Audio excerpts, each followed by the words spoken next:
Asset. We'll get there. And finally, the last level is financial freedom. Financial freedom. At the level of financial freedom, you have come into that level in your life where the income from your assets and your investment is not just enough for you, it's enough for as many people as want to eat from you. As many people. So when you see billionaires today setting up a foundation, and they now employ 22 people, 70 people, 150 people are being employed for all purpose to come and share money. Say, I've made so much money, now I'm setting up a foundation. Every year I'm going to give you 10 billion. Help me look for where there are courses that we need to go. That is a realm. It's called financial freedom. And guess what? Are you telling me that God will create you and leave you at the bottom and unbelievers will be at the top? No. He says you have caused men to ride over our heads. We've gone through fire, we've gone through water, but you are bringing us out into a wealthy place. Into what? A wealthy place. So we need to have that understanding, because I am so grateful to God. When we came into church in the 80s, we were hearing things like as poor as a church rat. When we came into church in the 80s, it's not like this. Oh, the level of religion. I have classmates, I have colleagues that were in school, people that left school in final year to say they are going to serve God. Oh, take the whole world and give me Jesus. Oh, this world is not my own, I'm just passing by. Now 25 years later, 30 years later, they are still passing by. They have taken the whole world, they have given you Jesus. Now rent you can't pay, even offering you can't pay. You have joined them online to fight what you believe. Why? Because your life is a testament otherwise. Hello? You are now in the wrong WhatsApp group.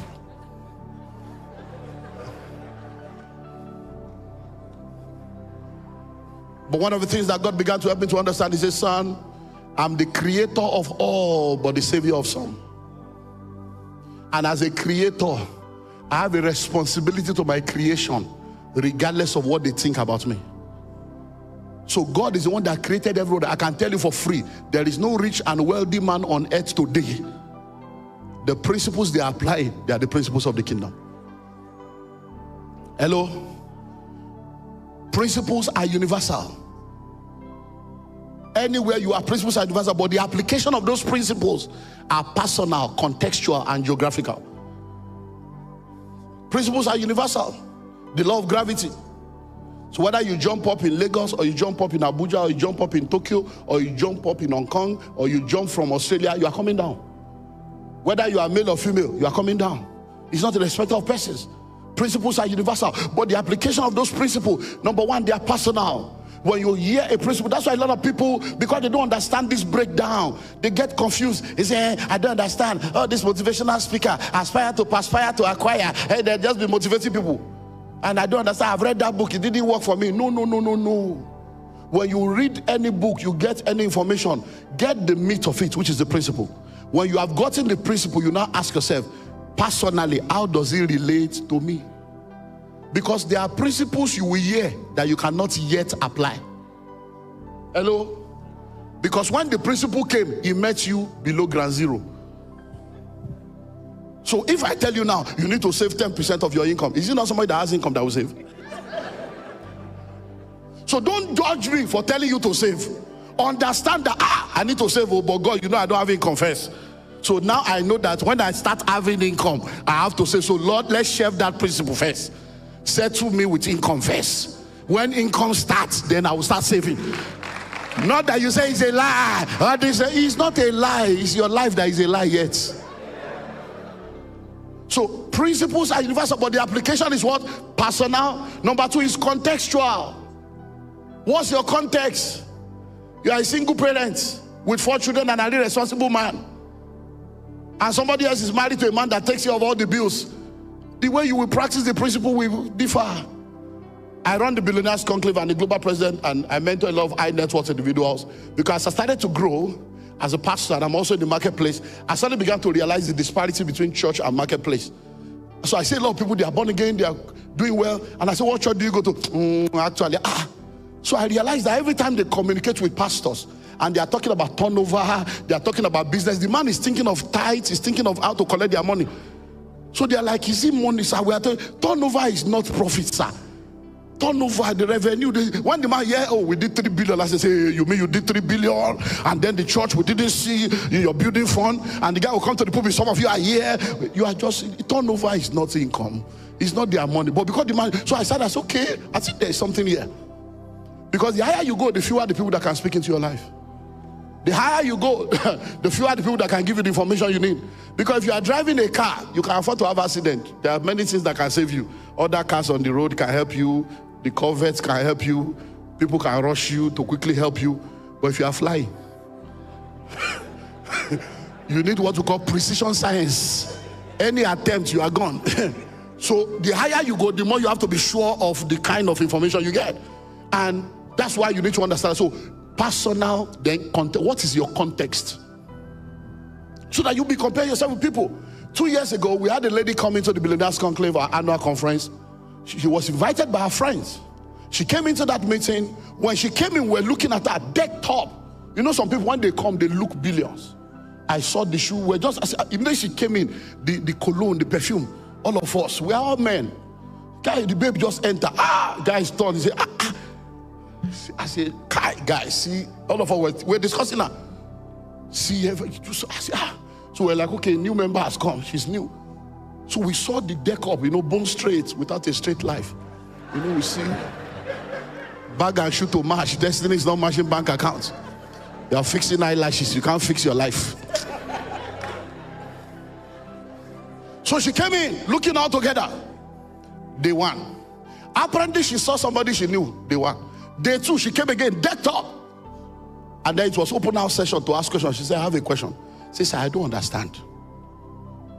See, my friend told me that when she joined you people in 2 years, her life changed.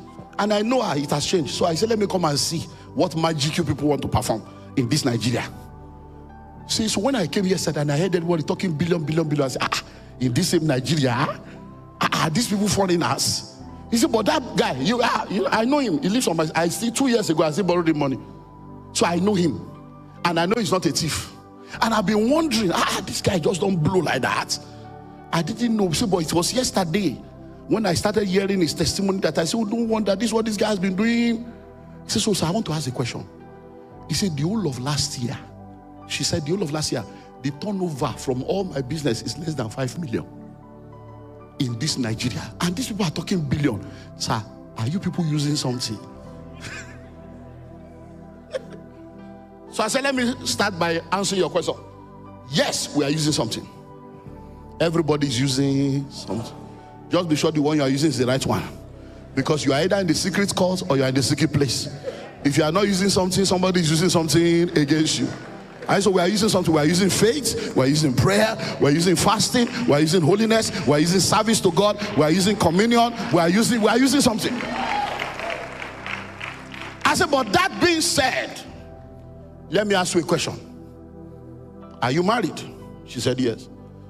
Your husband is comfortable and takes care of all your needs? She said yes. I said, that's why you can never be rich. She looked at me. I said, yes, because wealth is not sexually transmitted. Wealth is not sexually transmitted. Being married to a rich man does not make you rich. You know all these women, you come from a poor family, or your father, mother, everybody put together. Now never see 1 million for your life. You now marry a rich man, you now enter, you want to gabaru everywhere. That is my husband's money. You can't give that one. If it's easy to make money, why did your family not make it before you came? Marriage is not economic empowerment. And that's why many of you African women are suffering all kinds of abuse, because you are not empowered. You sit down there, they mess up your life because you are not empowered. So I said, my sister, that's why you can't make it. I said, number 1, wealth is not sexually transferred. I said, number 2, many of you in Africa, you are raised to depend on your husband. It's only when the man cannot take care of you, you start thinking that you two should do something. As long as the man can take care of everything, many of you just settle down. Oriako, doziako.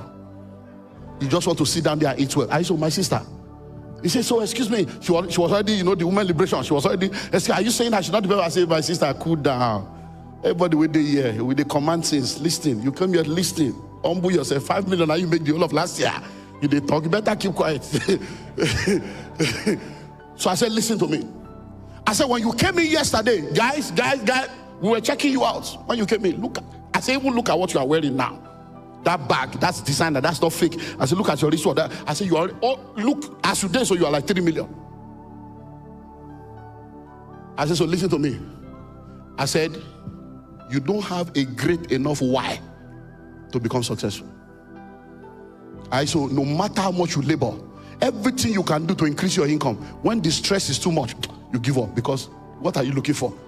Wait, you are a landlady, you already have cars, so what are you really looking for? I say, if your husband was a useless man, and you are the one paying house and paying school fees, and he's still carrying girls, he has side chick because he's a side cock. I said, if you are a single parent with 3 children without any help from anywhere, and even your parents and your siblings are looking up to you, I say your brain will wake up. You will make money. I say, people like you, soft life is the software that kept you poor. She said, so what do I do? I say, readjust your why. I say, your husband will not be poor. He's already rich. There's nothing wrong enjoying your husband's money. I say, and you don't need money because you don't have a strong why. I say, let your children become your why. I said, make up your mind as you live here today that by the time I said, how old is your children? She told me, I said, okay. I said, settle it today that on the 18th birthday of your son, you are going to hand him over 1 billion naira. On the 18th birthday of your daughter, you are going to hand over to her 1 billion naira.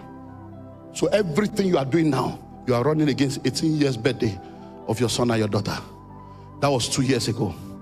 The year after, she did about 60 something. This last year, she did almost 200 million in turnover in 2 years. Now, are we using something? Yes. Knowledge, ignition. Now she has a stronger why.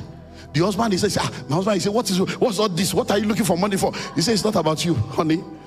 He said, sir, you know the amazing thing? My husband respects me more now. Since when he's talking, me too, I'm talking. When he's talking of how the forex, me too, I'll be talking forex, I'll be talking monetary policy. He said, this below that thing. He said, I've been telling him to come and join, but he's very busy. He's very busy. He said, but sir, in 2 years, what is your why? So principles are universal, but the application is what? Personal, contextual. On this channel, we talk about making money the biblical way. Let's honor God with our finances by applying His principles. If this blessed you, like, share, and subscribe. God bless you.